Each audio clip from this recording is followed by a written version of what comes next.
Hi, everybody, and welcome back. So last time we had talked about just the theoretical idea of what's going on with functionals, and that functionals are a set of verbs in R that allow us to invoke an action to say, I want you to do this thing to all of the elements in that set over there. And so that's what we're talking about here. Our task is to apply, that's the functional part, a function, i.e. to do this thing to each element, and each element actually goes in order of the position of a vector, okay?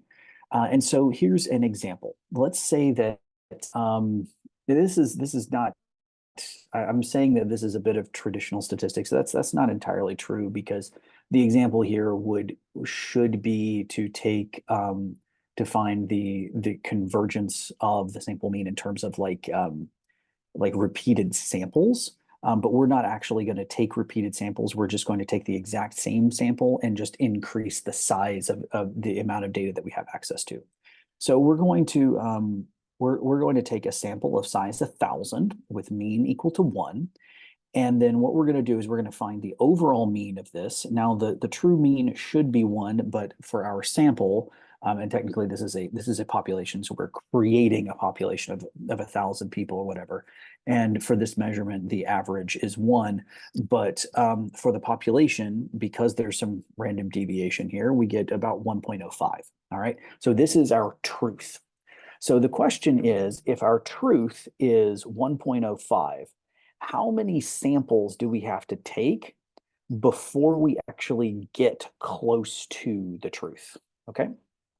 And so we would say, all right, well, can I get close to the truth with 5 samples, or the first 5 samples? What about the first 10? What about the first 40? What about the first 100? What about the first 300? All the way out to the first 500? Like, how many samples do we have to take before we get something close to 1.05, right? So before our difference between the truth and 1.05 gets very close to 0. So we can do this with a for loop. Now the question would be like, okay, well, so here are my samples, and notice that each one of these, this has to be this cannot be a tibble, because each one's different size. So this one has a length of 5.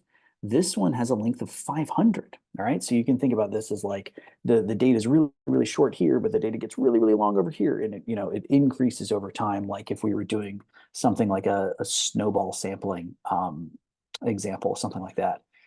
So with a for loop, can I just take the mean of this entire list? Like, okay, well, I've got a whole bunch of samples here. Let me just take the mean, and then maybe R will figure out that I want it to take the mean of this sample and the mean of that sample and the mean of that sample all the way down to the mean of this sample.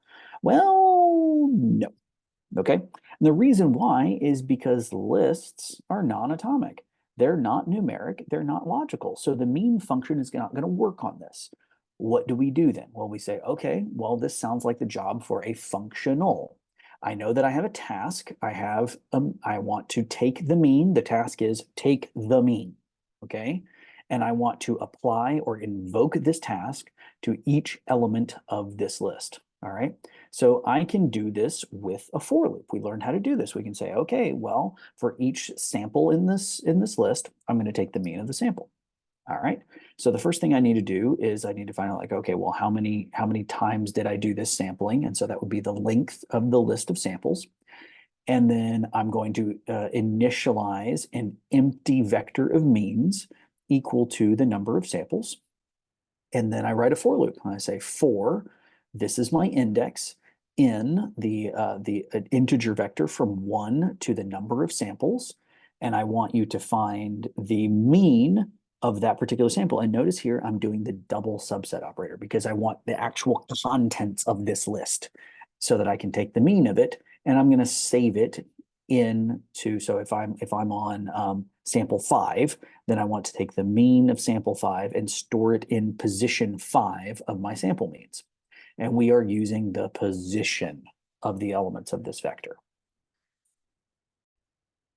Okay, so as an aside, I just found out that I have to move from this position to another room because they're gonna hold a class here. So give me 1 second and I'll be right back.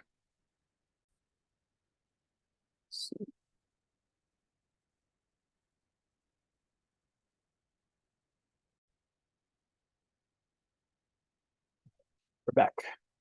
Let's move.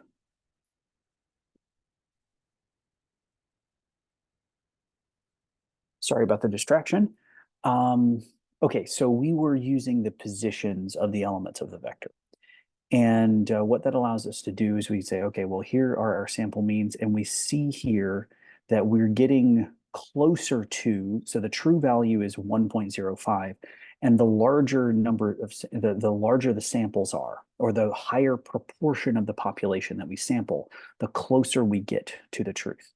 And we can find out, like sometimes you see here, we're more than the population mean and the true mean of 1.05. Sometimes we are less than.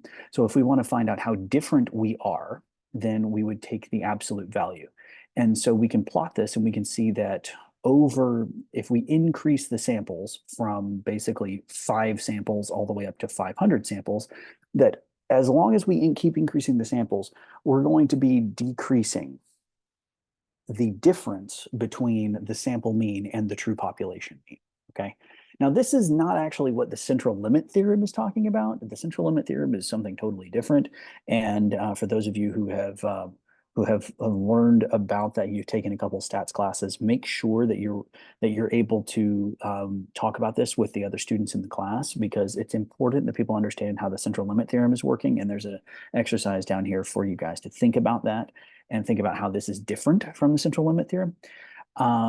But notice here, though, that as my sample size grows, because I had 1,000 samples, and the more of that 1,000 that I sample, so as I increase the proportion of draws that I've taken, if I've got 1,000 people to sample from, as I increase the number of people that I've sampled, that my estimates about that population, whatever this value is, get closer and closer to the truth of all 1,000 samples. Okay.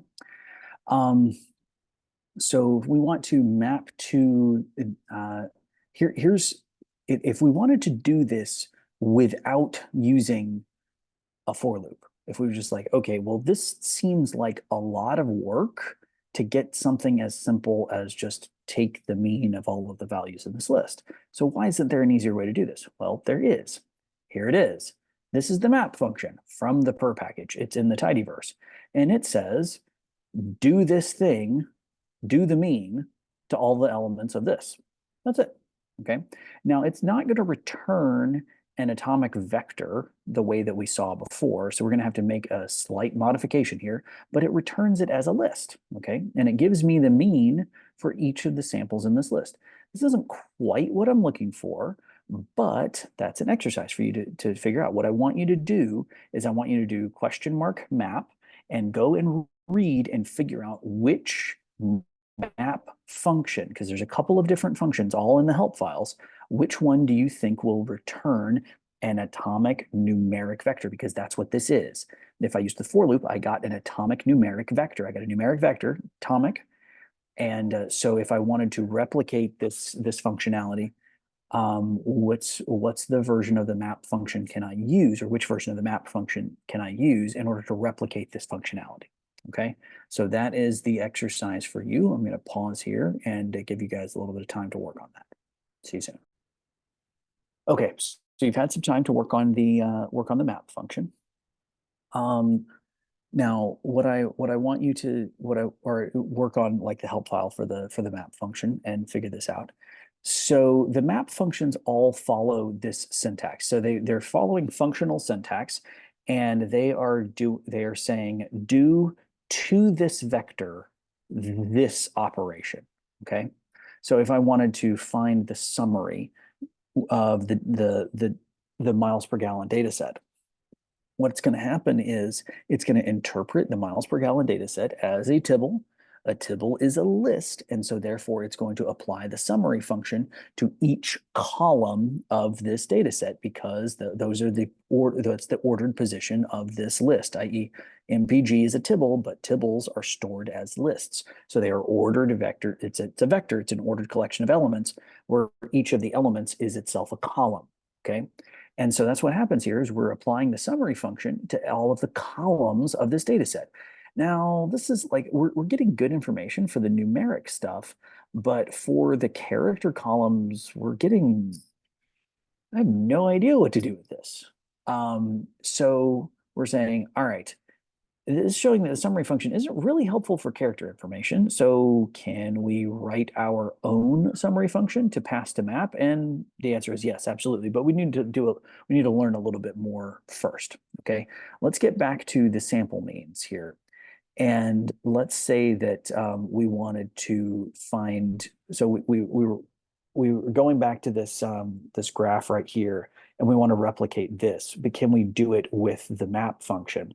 So our first step would be create a function, and that function is give me the population mean, give me the sample, like the average, give me the samples right here. So I'm calling it X bar. That's a mistake. This shouldn't actually be called X bar. This should be called X, because we're taking the mean of it. So it's already, well, we're already going to be calculating X bar. So we take the mean of X, and then minus the population, and then we take the absolute value. And so right here, we're going to, and this was the answer to your homework assignment, the answer to your exercise, we're using map underscore DBL for double this. So that's how we get the map across numeric information. And so that's what we do. So we say map across the list of sample means this function that we wrote, the absolute mean difference, where and with this argument being that the population mean is that 1.05.